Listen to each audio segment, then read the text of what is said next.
Alright, hey guys, ZeroLogic85 here. I know I haven't done a video for you guys in a very long time. I've been really busy with school, work, and my girlfriend hanging out and coming over, and just haven't found time to do a video. But I promised I would show you guys my collection of Magic. Today I'm going to be showing you my decks that I have left. I have about 6 decks left. Actually, I have exactly 6 decks left. I sold a lot of my older decks. I had about 10 to 20 decks actually. I sold or traded them or sold them individually on eBay.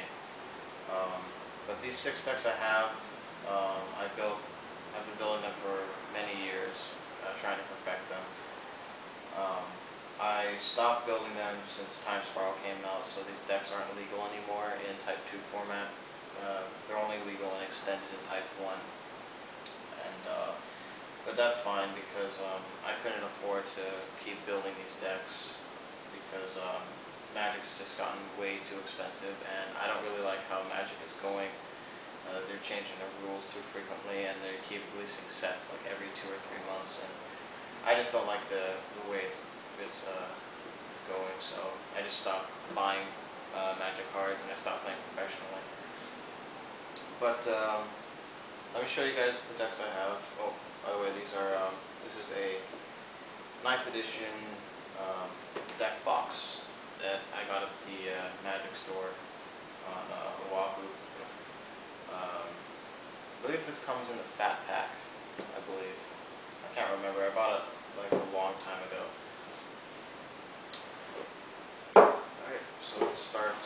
I have no idea which decks are what because I haven't opened this up in a while, but I believe this is my land destruction.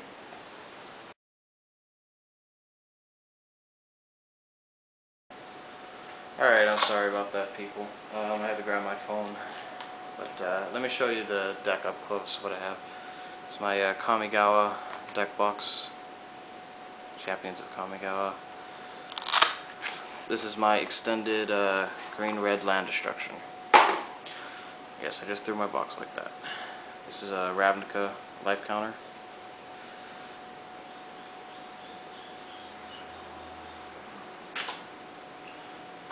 Count up to 30 life, I believe, and here's my deck. It's a nice little lolly that's on fire, flying butterfly. So, let me show you guys. Alright, Molten Rain. Destroy target land. If that land was non-basic, it deals 2 damage to target land's controller. This is a 4th edition, excuse me, 4th edition revised Birds of Paradise, because, yeah, that's the way I like it. Blink Mop Nexus. This is a land that can turn into a creature that can gain flying, and if you have other Blink Mop Nexuses, you can tap and give it +1/+1. Birds of Paradise. Oh, yeah, I already showed you that.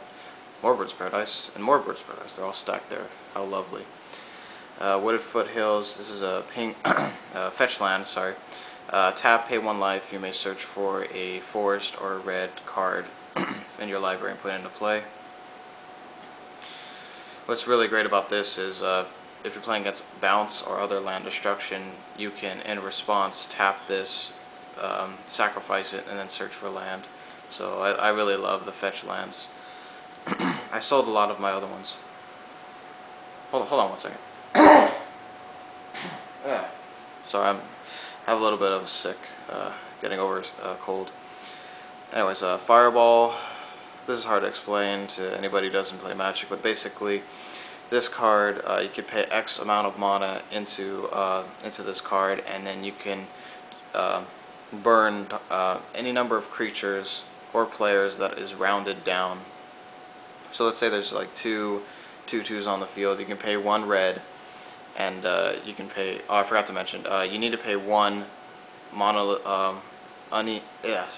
1 colorless mana to for each target. So if there's 2 2/2s on the field, you need to pay 2 mana for the 2/2, then pay 1 to switch over to the next target. So you have to pay 5 mana, and it's rounded down, like I said. So I probably didn't explain it as well, but you can go to wizards.com and look up the card and how it's played. Creepy Mold, destroy target artifact, enchantment, or land. Wreak Havoc, a uncounterable, destroy target artifact or land.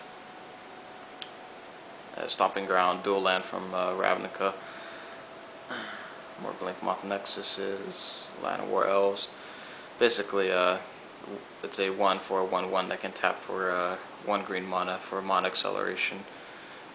Really good in red because you can add haste to it and get 1 mana out like immediately. More Fireballs. This is one of my favorite cards. Plowunder. Put 2 target lands on top of their owner's library. So basically, you can target any 2 lands on their field, put it back on their library, and then during their next turn, guess what? They draw more land. It kind of acts like they skip their turn because they're not drawing anything unless they have like a Howling Mine or they mill their own deck to draw the cards they need. This screws them over a lot. In fact, I had a deck. This deck was actually modified. When Mirrodin was out, and I put Panoptic Mirrors in this deck, and what happened is Panoptic Mirrors, a 5 casting artifact that says tap for X. X is the converted mana cost of the card you want to imprint, and when you imprint, you can imprint a sorcery and instant spell on the artifact. What imprint is it puts the spell's ability or the spell itself on the artifact card, and then you can do things to play the spell over and over again. Panoptic Mirror said that during your next upkeep, you may play this spell for free.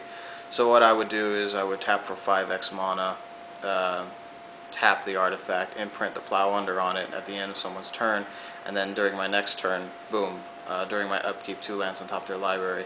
Next turn, boom, 2 lands on top of their library. Next turn, 2 lands on top of their library until they just got sick and tired of losing and hated my guts. Anyways, Stone Rain, destroy target land, Eternal Witness.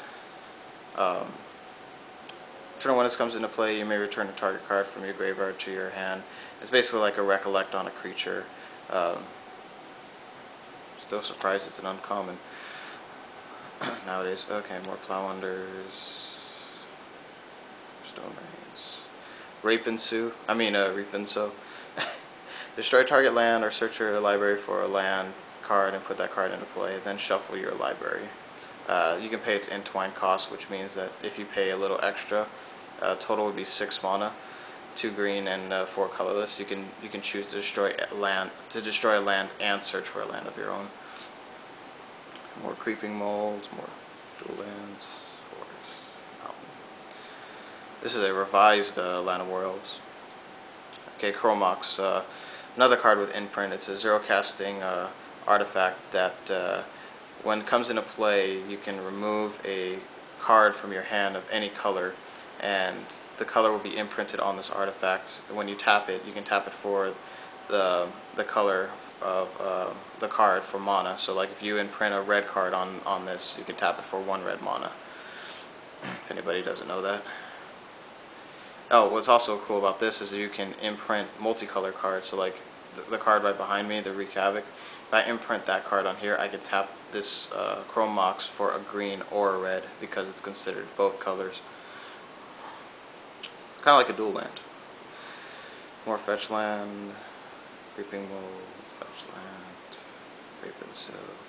The whole point of this deck really is just to accelerate your mana and then just keep them at bay, destroying their lands, making them not be able to, cast anything, and then have the Blink Mop Nexuses just come in and destroy them. And if, just in case my Blink Mop Nexuses get destroyed, I have a Fireball on the side, and since I have mana acceleration, I can cast my Fireball. And then I have the Eternal Witnesses to bring back my Blink Mop Nexuses or my Fireballs. So it's basically a recursion land destruction control deck. Okay. Oops. Is there a card? Sometimes these cards get stuck together when they're new. They don't get stuck together by, whatever you guys are thinking. I don't love Magic that much.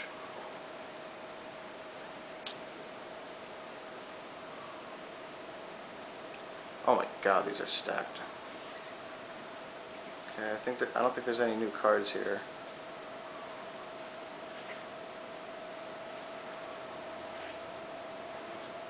Yep, that's my entire deck. So this is a 60 or 62 card deck. I usually only build decks that are 60 to 64 actually. But yeah, it's my land destruction deck. I'll show my other decks later on, or in the other videos. You guys didn't see the life counter with this deck and the box. Once I show all my decks, I'll make another video of how to use them, or show you how good they are basically, but I'm just showing you my decks right now. Alright.